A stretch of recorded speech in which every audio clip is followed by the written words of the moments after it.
Tahun itu adalah 624 Masehi di bulan suci Ramadan. Sebuah hari yang akan mengubah jalannya sejarah pun tiba. Di sebuah tempat bernama Badar, dua pasukan saling berhadapan. Di satu sisi, pasukan Quraisy yang berjumlah 950 orang dengan perlengkapan perang lengkap. Di sisi lain, hanya 313 orang dari kaum muslimin dengan peralatan yang sangat terbatas. Ini bukan sekedar pertempuran, ini adalah pertarungan antara keadilan melawan kezoliman, antara iman melawan kekufuran. Inilah Perang Badar, pertempuran pertama yang benar-benar menunjukkan jiwa sejati Islam. Hari penentuan itu akhirnya tiba. Masa depan Islam sedang dipertaruhkan. Apakah Islam akan bangkit dengan kemenangan besar atau semuanya akan berakhir di medan perang ini? Karena itulah, Rasulullah memanjatkan sebuah doa yang penuh harap dan keyakinan. Ya Allah, jika Engkau membinasakan sekelompok kecil pejuang ini, maka tak akan ada lagi yang menyembah-Mu di muka bumi. Lalu apa yang sebenarnya terjadi di medan Badar itu? Dan lebih jauh lagi, bagaimana semua ini bisa bermula? Mari kita mundur sejenak ke belakang. Saat Rasulullah menetap di Madinah, beliau juga membentuk sistem intelijen. Tujuannya jelas untuk mengantisipasi bahaya sebelum datang dan mendapatkan informasi penting tentang wilayah-wilayah di sekitar Madinah. Pada tahun kedua setelah hijrah, datang kabar dari jaringan informasi ini. Kaum musyrik Quraisy dipimpin oleh Abu Sufyan tengah mengirimkan kafilah dagang besar ke wilayah Syam. Kafilah ini begitu besar hingga belum pernah ada yang menyamainya sebelumnya. Kafilah dagang Quraisy saat itu sedang membawa barang dalam jumlah yang luar biasa besar. Muatan unta-unta mereka penuh sesak dengan dagangan. Total nilainya mencapai sekitar 50.000 dinar, sebuah jumlah yang sangat fantastis di masa itu. Rencana mereka bukan hanya berdagang, tapi menggunakan keuntungan itu untuk mempersiapkan perang melawan kaum muslimin. Namun, ada satu kenyataan pahit di balik kafilah tersebut. Banyak dari harta itu bukan milik mereka sendiri. Pada masa hijrah saat itu, kaum muslimin meninggalkan Mekah dengan penuh penderitaan. Mereka harus berpisah dari rumah, tanah kelahiran, dan harta benda mereka. Semuanya ditinggalkan demi menyelamatkan iman. Namun, apa yang dilakukan orang-orang Quraisy? Mereka merampas semua harta yang ditinggalkan, lalu menjual atau memasukkannya ke dalam kafilah dagang itu. Harta yang dulunya diperoleh dari kerja keras dan keringat kaum muslimin, kini sedang diubah menjadi senjata untuk memerangi mereka sendiri. Padahal, Rasulullah saat hijrah tetap menjunjung keadilan. Beliau bahkan meninggalkan Ali bin Abi Thalib di Mekah untuk mengembalikan titipan orang-orang Quraisy yang dipercayakan kepadanya. Tapi sebaliknya, orang Quraisy sama sekali tidak menunjukkan akhlak yang mulia. Mereka malah dengan keji merampas harta kaum muhajirin. Tindakan ini tidak bisa dibiarkan. Inilah saatnya menunjukkan bahwa kaum muslimin bukanlah pihak yang lemah. Mereka yang telah terusir dari negerinya, dizolimi dan dirampas haknya, kini harus membuktikan bahwa kekuatan juga ada di pihak mereka. Kaum Quraisy harus menyadari bahwa mereka tidak bisa semena-mena berbuat zolim kapanpun mereka mau. Tanpa adanya kekuatan yang membuat mereka takut, mereka tidak akan berhenti. Karena itu, Rasulullah pun mengutus mata-mata untuk mengikuti pergerakan kafilah itu dan bersiap menghadapi kemungkinan terburuk, termasuk pertemuan langsung dengan pasukan musyrik. Para sahabat pun menyambut panggilan itu dengan semangat luar biasa. Bahkan ada yang sampai mengundi antara ayah dan anak hanya untuk menentukan siapa yang akan ikut dalam pasukan.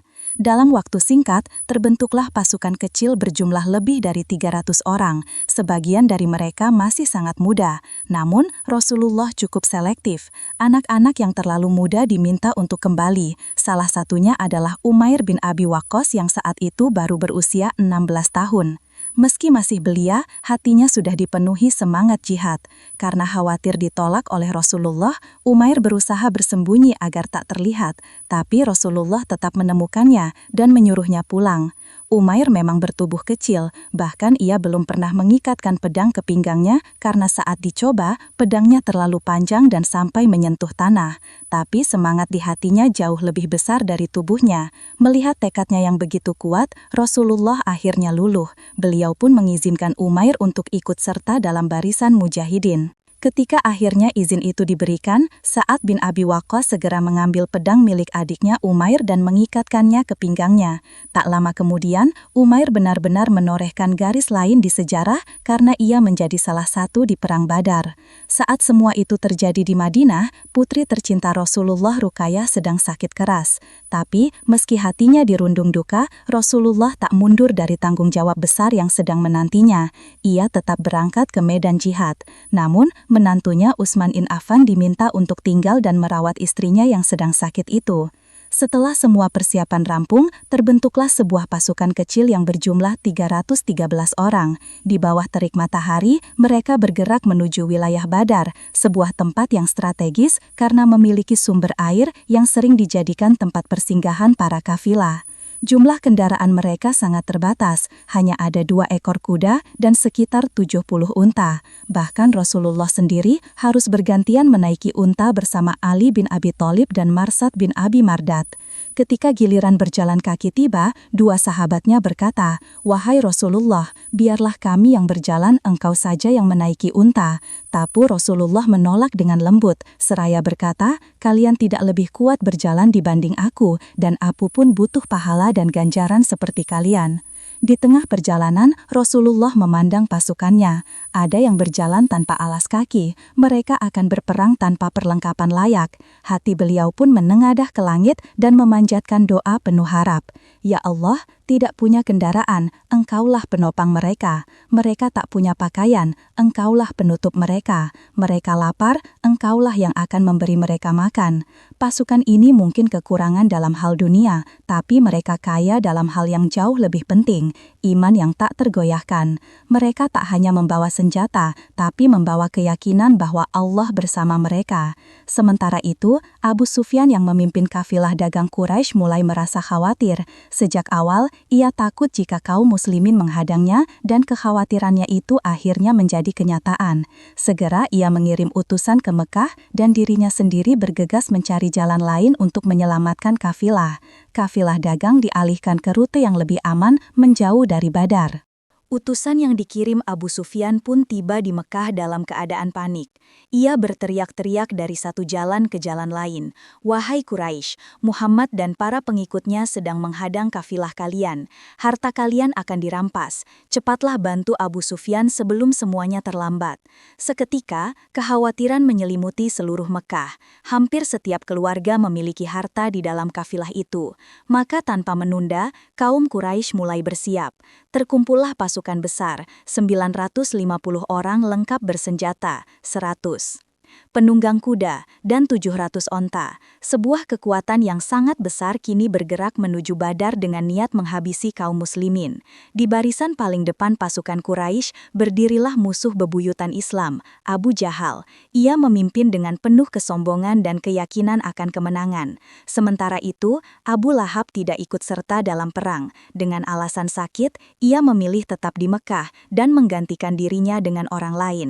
Pasukan Quraisy pun berangkat menuju Badar dengan penuh percaya diri, sambil menyanyikan lagu-lagu perang dan menabuh rebana, seolah mereka bukan menuju medan tempur, tapi pesta kemenangan. Namun tak lama setelah mereka berangkat, sebuah kabar mendesak sampai ke Abu Jahal. Isinya, "Kalian sudah berangkat untuk menjaga kafilah, dan sekarang kafilah itu sudah selamat, semua aman. Kembalilah ke Mekah." Pesan itu datang dari Abu Sufyan sendiri. Ia telah berhasil membawa kafilah dagang kembali ke Mekah lewat jalur lain dan kini meminta pasukan Quraisy untuk tidak melanjutkan pertempuran. Sebagian besar anggota pasukan berpikir sama, kalau kafilah sudah selamat, buat apa bertempur? Tapi tidak dengan Abu Jahal. Kebenciannya kepada kaum muslimin membutakan logikanya. Justru, ia melihat ini sebagai peluang besar. Kita sudah sampai sejauh ini. Sekarang, saatnya menunjukkan kekuatan. Kita akan ke Badar, tinggal di sana 3 hari. Kita sembelih onta, makan besar, minum anggur, dan para penyanyi perempuan akan bernyanyi untuk kita. Orang-orang Arab akan mendengar dan melihat betapa hebatnya kita. Setelah ini, semua akan gentar pada Quraisy. Dengan ucapan itu, ia berhasil menghasut pasukan untuk tetap maju. Sementara itu, di pihak muslimin, Rasulullah menerima kabar yang mengejutkan. Kafilah sudah lolos, tapi pasukan Quraisy tetap datang dengan kekuatan penuh. Ini adalah pergerakan yang tidak terduga. Rasulullah kemudian mengumpulkan para sahabat untuk bermusyawarah. Beliau ingin mendengar pendapat mereka. Yang pertama bicara adalah Miqdad bin Amr dari kalangan Muhajirin. Ia berkata tegas, "Wahai Rasulullah, kami tidak akan berkata seperti Bani Israel kepada Nabi Musa, 'Pergilah engkau bersama Tuhanmu dan berperanglah. Kami akan tinggal di sini saja.' Tidak, demi Allah, kami akan bersamamu. Kami akan berperang di sisimu. Titik darah terakhir. Lakukanlah apa yang diperintahkan Tuhanmu dan kami akan taat." Ucapan itu membuat Rasulullah sangat bahagia. Tapi beliau juga ingin mendengar pendapat dari kalangan Ansor, karena sebelumnya mereka hanya berjanji akan melindungi Rasulullah di dalam wilayah Madinah. Sekarang mereka ada di luar Madinah. Apakah janji itu tetap berlaku? Saat itulah Sa'ad bin Mu'adz berdiri. Ia tahu Rasulullah menanti suara dari pihak mereka. "Wahai Rasulullah, sepertinya yang kau maksud adalah kami kaum Ansor. Ketahuilah, kami telah beriman kepada amanah. Kami bersaksi bahwa apa yang engkau bawa adalah kebenaran. Kami telah berjanji untuk mendengar dan taat. Maka lanjutkanlah wahai Rasulullah. Demi zat yang mengutusmu dengan kebenaran, andai engkau membawa kami melintasi lautan, kami akan ikut bersamamu. Tak satu pun dari kami akan mundur.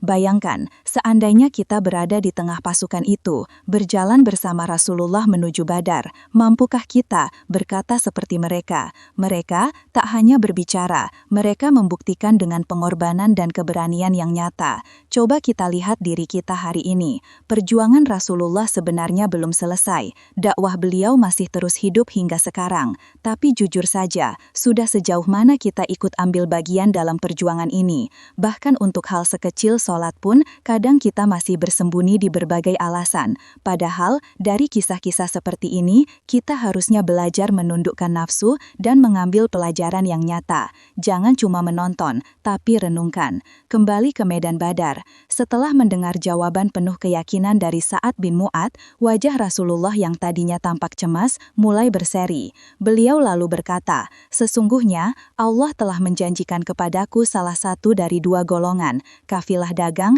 atau kemenangan dalam pertempuran. Dan kini, aku melihat seakan-akan tempat jatuhnya beberapa orang dari Quraisy telah terlihat jelas di mataku. Jangan khawatir, pertolongan Allah bersama kalian." Kini, keputusan untuk berperang sudah bulat.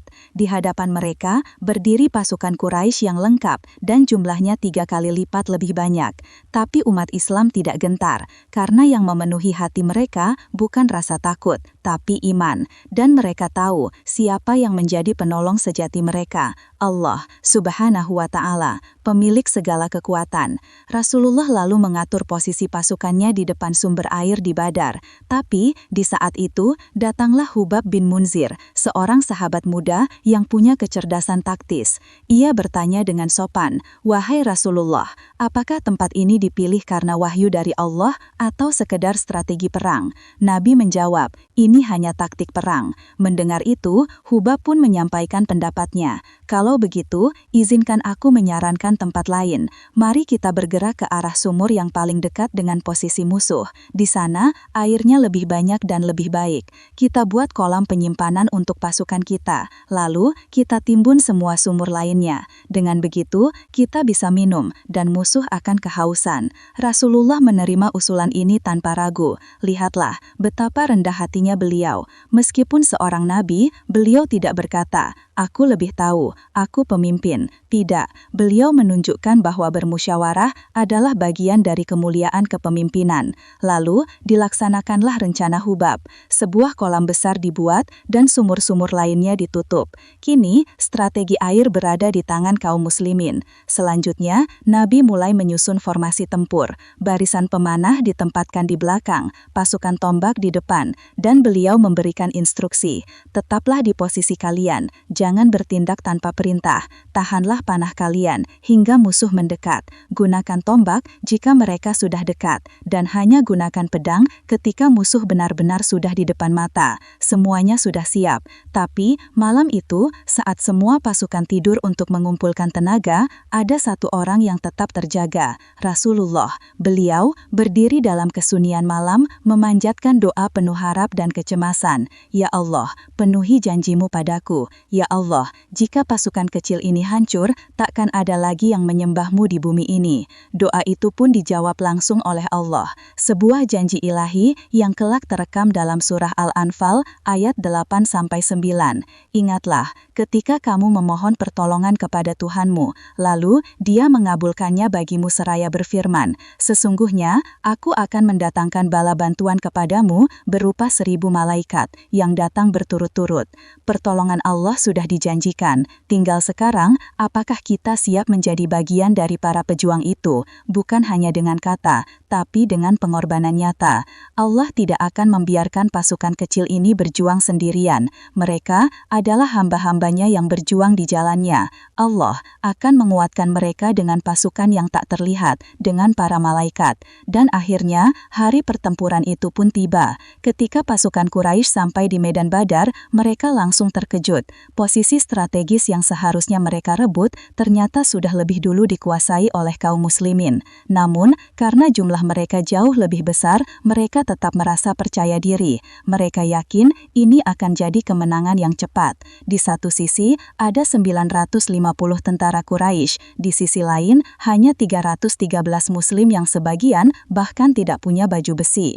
Dari barisan kaum muslimin, terdengar suara takbir, tanda keikhlasan dan tawakal. Sementara dari pihak Quraisy, terdengar suara musik, nyanyian, dan tabuhan rebana, tanda kesombongan dan pesta sebelum perang. Di satu sisi, ada pasukan yang ingin menegakkan keadilan dan melawan penindasan. Di sisi lain, ada kelompok yang datang hanya untuk membalas dendam dan menumpahkan darah. Saat itu, Panglima Quraisy Utbah bin Rabi'ah maju ke depan bersama saudaranya Syaibah dan anaknya sendiri Walid. Mereka menantang duel sebagaimana tradisi Arab sebelum perang besar dimulai, mubarozah, pertarungan 1 lawan 1, biasanya 3 lawan 3. 3 orang ini berasal dari Bani Umayyah dan sejak lama memendam iri dan dendam pada Bani Hashim, kabilah Nabi. Mereka ingin duel, tapi bukan dengan siapa saja. Mereka ingin lawan yang sepadan. Maka, ketika 3 pemuda Ansor, Auf, Muawid, dan Abdullah bin Rawahah maju ke depan, Utbah mengejek mereka. Kalian siapa? Kami ingin lawan yang setara. Suruh Muhammad kirim orang dari kalangannya sendiri. Permintaan itu pun disampaikan kepada Nabi, dan beliau tidak marah. Justru, beliau memahami bahwa ini bukan soal harga diri, tapi soal strategi dan kehormatan. Lalu, beliau memanggil 3 orang dari kalangan muhajirin, dan bukan sembarang orang. Mereka adalah keluarganya sendiri, Ubaidah bin Harith, Hamzah bin Abdul Muthalib, dan Ali bin Abi Thalib. Ketiganya pun maju mewakili umat Islam, dan kali ini Utbah tampak puas. Pertarungan pun dimulai. Hamzah menghadapi Syaibah, Ali melawan Walid, dan Ubaidah berhadapan langsung dengan Utbah. Dalam beberapa tebasan, Hamzah dan Ali berhasil menumbangkan lawan mereka. Tapi, pertarungan antara Ubaidah dan Utbah berlangsung lebih sengit. Mereka saling menyerang dengan segenap tenaga. 2 kepala suku besar itu bertarung sengit di tengah debu dan takbir. Dan disitulah darah pertama tertumpah di medan Badar. 2 pejuang itu kini sama-sama bersimbah darah. Ubaidah bin Harith dan Utbah bin Rabi'ah masih saling berdiri meski tubuh keduanya sudah dipenuhi luka. Dalam tradisi Arab saat itu, ketika 2 pasukan mengirim 3 orang untuk duel, siapa yang menang lebih dulu berhak membantu rekannya. Maka, tanpa ragu, Ali dan Hamzah segera menghampiri Ubaidah. Mereka menghabisi Utbah dan menyelamatkan Ubaidah yang terluka parah. Tubuh Ubaidah dipapah dan dibawa ke hadapan Nabi. Darah mengalir deras dari luka-lukanya. Tapi di balik wajahnya yang pucat ada cahaya keyakinan yang tak padam. Dengan suara lirih tapi penuh harap, ia bertanya, "Wahai Rasulullah, aku ini termasuk syuhada bukan?" Nabi pun menatapnya penuh kasih dan menjawab dengan lembut, "Iya Ubaidah, engkau adalah seorang syahid." Mendengar itu, wajah Ubaidah langsung tenang, senyum kecil muncul di bibirnya.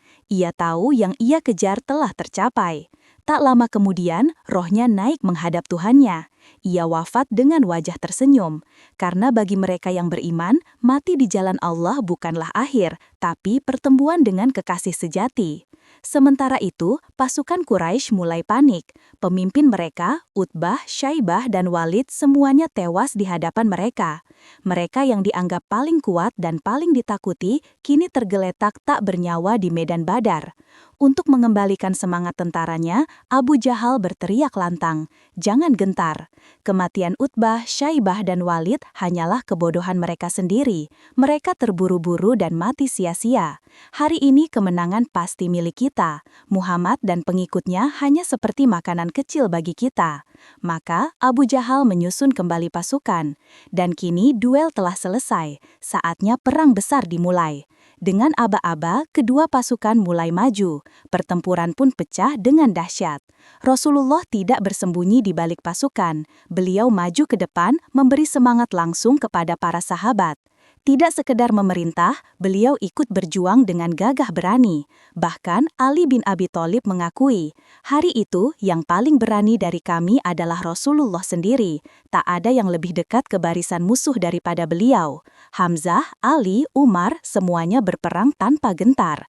Pedang mereka membelah barisan musuh. Semangat mereka menyala karena mereka tahu ini bukan sekedar perang, ini adalah ujian iman.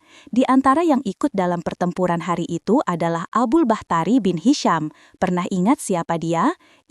Ia adalah satu dari 5 orang yang menolak boikot terhadap kaum muslimin di Mekah. Ia bahkan membantu mengakhiri boikot dengan diam-diam menyusun rencana dan menggerakkan dukungan masyarakat. Tapi hari itu ia berada di pihak musuh. Meski begitu, Rasulullah telah menetapkan namanya sebagai orang yang tidak boleh disakiti, sebuah bentuk penghargaan dan penghormatan atas jasa masa lalu. Saat perang berlangsung, Abul Bahtari berhadapan dengan Mujazir bin Ziyad. Mujazir tahu bahwa Rasulullah melarang membunuhnya, maka ia mundur dan enggan menyerang. Tapi Abul malah tersinggung. "Kenapa kau tak mau bertarung?" Mujazir menjawab, "Rasulullah melarang kami menyakitimu." Namun Abul Bahtari justru marah. Ia menyerang dan akhirnya Mujazir terpaksa melawan dan membunuhnya. Abul menolak kesempatan terakhir untuk berpihak kepada kebenaran. Perang pun makin sengit. Lalu Rasulullah mengambil segenggam tanah dan melemparkannya ke arah musuh. Beliau berdoa, "Semoga wajah-wajah mereka hina. Ya Allah, masukkan rasa takut ke dalam hati mereka, goyangkan kaki-kaki mereka." Tanah itu melayang dan ajaibnya mengenai mata setiap orang dalam pasukan Quraisy. Mereka tidak bisa melihat, terguncang dan kebingungan. Allah Subhanahu wa Ta'ala mengabadikan peristiwa itu dalam Al-Quran. Bukan engkau yang melempar, tapi Allah lah yang melempar. Tak lama kemudian, angin kencang bertiup dari arah yang tak terduga. Debu tebal menyelimuti medan perang, musuh kehilangan arah. Lalu angin kedua datang dan yang ketiga pun menyusul. Janji Allah sedang ditepati. Saat mereka bersabar, saat mereka berserah, Allah kirimkan pertolongan yang tak disangka. Allah telah mengirimkan malaikat-malaikatnya untuk membantu. Pasukan musyrik tiba-tiba terkejut. Mereka mengira hanya menghadapi pasukan kecil berjumlah 300 orang. Tapi kenyataan di medan perang jauh berbeda. Pasukan kaum muslimin seolah-olah membesar di mata mereka dan kekuatan mereka terasa berlipat ganda. Abu Jahal yang sebelumnya begitu angkuh dan berkata, "Muhammad dan para pengikutnya hanya seperti makanan ringan bagi kita," kini sedang mencari tempat untuk bersembunyi. Keberaniannya hilang. Kini semua pasukan muslim tengah memburunya, berlomba-lomba untuk menjadi orang yang menjatuhkannya. Dua pemuda dari kalangan Ansor, yaitu Mu'ad dan Mu'awid, putra dari A'a binti Harith, mendatangi Abdurrahman bin Auf dan bertanya, "Wahai saudaraku, mana Abu Jahal itu?" Abdurrahman bin Auf bertanya balik, "Mengapa kalian mencarinya?" Salah satu dari mereka menjawab dengan penuh semangat, "Kami dengar dia orang yang paling menyakiti Rasulullah. Kami datang untuk membalasnya." Mu'ad lebih dulu menghantam kaki Abu Jahal dengan pedangnya. Ikrimah anak Abu Jahal langsung membalas dan melukai Mu'ad dengan parah. Di tengah kekacauan itu, Abu Jahal berhasil membunuh Muawid. Tapi Mu'ad yang tersisa meski terluka parah tetap menyerang dengan segenap tenaganya hingga Abu Jahal tersungkur. Mu'ad segera kembali dan melapor kepada Rasulullah bahwa ia telah membunuh Abu Jahal. Rasulullah ingin memastikannya, maka beliau mengutus Abdullah bin Mas'ud untuk mencari mayatnya di antara korban perang. Ternyata Abu Jahal belum mati, ia masih sekarat. Abdullah bin Mas'ud meletakkan kakinya di lehernya dan berkata, "Wahai musuh Allah, sekarang engkau melihat sendiri bagaimana Allah menghinakanmu, bukan?" Tapi Abu Jahal meski diambang kematian tetap sombong. Ia berkata dengan angkuh, "Kau hanya seorang penggembala, tapi hari ini kau berani menginjakan kaki di tempat tinggi. Kematian seseorang dari kabilah besar bukanlah hal baru. Katakan padaku, siapa yang menang hari ini?" Abdullah bin Mas'ud menjawab dengan tegas, "Kemenangan dan pertolongan adalah milik Allah dan Rasul-Nya." Lalu ia mengakhiri hidup Abu Jahal dengan satu tebasan pedangnya. Apakah kalian tahu siapa Abdullah bin Mas'ud? Ia adalah sahabat yang pertama kali membacakan surah Ar-Rahman secara terang-terangan di hadapan kaum musyrik di Ka'bah, lalu dipukuli sampai nyaris mati. Tapi hari itu keadaan benar-benar telah berbalik. Ia mengambil pedang milik Abu Jahal dan menggunakannya untuk memberikan pukulan terakhir.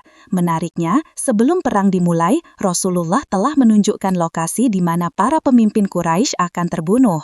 Dan benar saja, Abu Jahal tewas persis di tempat yang telah beliau tunjukkan. Demikian juga dengan Umayyah bin Khalaf dan para pemimpin Quraisy lainnya. Semuanya tewas tepat di titik-titik yang telah disebutkan. Umar bin Khattab bersaksi, "Demi Allah yang telah mengutus beliau sebagai nabi yang hak, tidak satu orang dari kami yang melanggar batas tempat yang telah ditentukan oleh Rasulullah Shallallahu Alaihi Wasallam." Itulah salah satu mukjizat Allah, bukan hanya memberitahu siapa yang akan gugur, tapi juga di mana mereka akan meregang nyawa. Ketika para pemimpin Quraisy gugur satu demi satu, pasukan musyrik pun goyah dan mulai tercerai. Tak mampu menahan ketakutan dan kekalahan, mereka kabur dari medan perang. Sebenarnya semua ini telah dijanjikan Allah jauh-jauh hari dalam Al-Quran. Bahkan apakah mereka mengatakan, "Kami adalah golongan yang pasti menang. Golongan itu pasti akan dikalahkan," dan mereka berbalik ke belakang. Dulu di Mekah, kaum muslim begitu lemah. Mereka disiksa, diboikot selama 3 tahun, dihina, bahkan dilempari batu. Tapi justru dalam masa-masa terlemah itu, Allah Subhanahu wa Ta'ala telah menurunkan wahyu bahwa musuh-musuh Islam akan dikalahkan dan lari dengan malu. Dan hari itu di medan perang Badar, janji itu benar-benar menjadi nyata. Tanda langit dan kemenangan yang dijanjikan. Di tengah segala kesulitan dan keterbatasan, janji Allah Subhanahu wa Ta'ala tetap ditepati. Berita dari Masa depan yang telah Allah wahyukan melalui kitabnya kembali menjadi bukti kebenaran Islam. Allah memenangkan kaum muslimin di medan perang itu. Meski mereka kehilangan 14 pejuang yang gugur syahid, kemenangan besar telah diraih. Mereka yang gugur adalah orang-orang yang telah menjadikan nyawanya sebagai benteng bagi Islam dan bahkan menjadi tameng bagi Rasulullah. Sedangkan mereka yang selamat mendapat kehormatan sebagai bagian dari Ashab al-Badr, para pejuang perang Badar yang namanya harum sepanjang sejarah. Sebab Badar bukan sekedar perang biasa. Itu adalah titik balik dalam sejarah Islam. Jika kaum muslim kalah saat itu, umat Islam bisa jadi akan semakin melemah, bahkan terancam punah. Jumlah mereka sedikit dan posisi mereka sangat rawan. Sebaliknya, kekalahan itu akan menjadi peluang emas bagi kaum musyrik Quraisy untuk menghapus Islam sejak dini. Lalu bagaimana dengan pihak musuh? Dalam pertempuran itu, 70 orang musyrik terbunuh dan 70 orang lainnya ditawan. Para tawanan itu tidak langsung dihukum mati. Sebaliknya, mereka ditawari 2 pilihan: membayar tebusan untuk kebebasan mereka atau mengajar 10 anak di Madinah cara membaca dan menulis. Pilihan ini menunjukkan betapa besar perhatian Islam terhadap ilmu pengetahuan. Bahkan di saat perang sekalipun, Rasulullah tetap menjadikan pendidikan sebagai prioritas. Di antara tawanan tersebut ada satu orang yang sangat dekat dengan Nabi, pamannya sendiri, Abbas bin Abdul Muthalib. Meskipun ia berperang di pihak Quraisy, Rasulullah tidak memberinya perlakuan khusus. Abbas pun ditanya apakah ia akan membayar tebusan atau mengajar anak-anak. Abbas mengaku tidak memiliki uang, tapi Rasulullah justru menyebut sesuatu yang membuatnya terdiam. "Wahai Abbas, bagaimana dengan emas yang kau titipkan kepada istrimu Ummu Fadl saat hendak pergi dari Mekah?" Rasulullah lalu menyebutkan dengan rinci isi percakapan pribadi Abbas dengan istrinya, termasuk pembagian emas untuk anak-anak mereka jika Abbas tidak kembali dari perang. Abbas terkejut, demi Allah tidak ada seorang pun yang tahu tentang hal ini selain aku dan Ummu Fadlnya. Nabi pun menjawab, Allah lah yang telah memberitahuku. Peristiwa ini mengguncang hati Abbas. Ia akhirnya beriman meski keislamannya belum diumumkan secara terbuka. Ia pulang ke Mekah sebagai muslim rahasia. Dan sejak saat itu, ia secara diam-diam membantu kaum muslimin, serta menyampaikan kabar-kabar penting dari Mekah kepada Nabi. Salah satu tawanan lainnya adalah Suhail bin Amr, seorang tokoh Quraisy yang dikenal karena kefasihannya dalam berbicara. Ia sering menyebarkan propaganda dan memotivasi kaum Quraisy untuk memusuhi kaum muslimin. Ketika Umar bin Khattab melihat Suhail ditawan, ia langsung berkata, "Wahai Rasulullah, izinkan aku mencabut gigi depan orang ini agar ia tak bisa lagi berbicara menentangmu." Namun Nabi dengan kasih sayangnya yang luar biasa menolak permintaan itu. Beliau berkata, "Biarkan dia wahai Umar, bisa jadi suatu saat nanti ia akan menempati posisi yang membuatmu bahagia." Dan memang benar, beberapa tahun kemudian saat Rasulullah wafat, umat Islam mengalami duka luar biasa. Di tengah suasana yang nyaris kacau itu, Suhailah yang maju dan menenangkan masyarakat dengan pidato yang sangat bijak. Kata-katanya menjadi penghibur bagi umat yang kehilangan nabinya. Saat itulah Umar bin Khattab akhirnya memahami maksud kata-kata Rasulullah dulu di Badar. Dan kini, umat Islam telah menjadi kekuatan yang tak bisa lagi diremehkan. Suasana kontras antara Madinah dan Mekah. Di Madinah, suasana penuh sukacita dan kegembiraan menyelimuti hari-hari setelah kemenangan. Namun di Mekah, suasana sangat berbeda, penuh duka dan kesedihan. Kota kehilangan banyak tokoh pentingnya. Salah satunya Abu Lahab yang sudah sakit dan berusia lanjut tak kuat menahan kekalahan itu. Dalam waktu kurang dari seminggu akibat sakit dan beratnya beban batin, Abu Lahab meninggal dunia karena ada kekhawatiran penyakitnya bisa menular. Bahkan anak-anaknya pun untuk sementara menjauh dari jenazahnya. Ketika bau tubuhnya sudah tak tertahankan, jasadnya akhirnya ditinggalkan dan dikuburkan secara terburu-buru. Dengan begitu, satu lagi musuh keras Islam telah tiada. Segala peristiwa tampak semakin menguntungkan kaum muslimin. Di sisi lain, di rumah Rasulullah akan ada kabar bahagia yang baru saja mulai tumbuh. Putrinya, Fatimah, akan segera menikah. Kisah lengkapnya sudah kami hadirkan dalam video khusus. Klik di pojok kanan atas layar untuk menonton kisah haru tentang pernikahan Fatimah dan Ali bin Abi Thalib. Kisah dua insan yang dipertemukan bukan karena harta, tapi karena iman dan ketakwaan.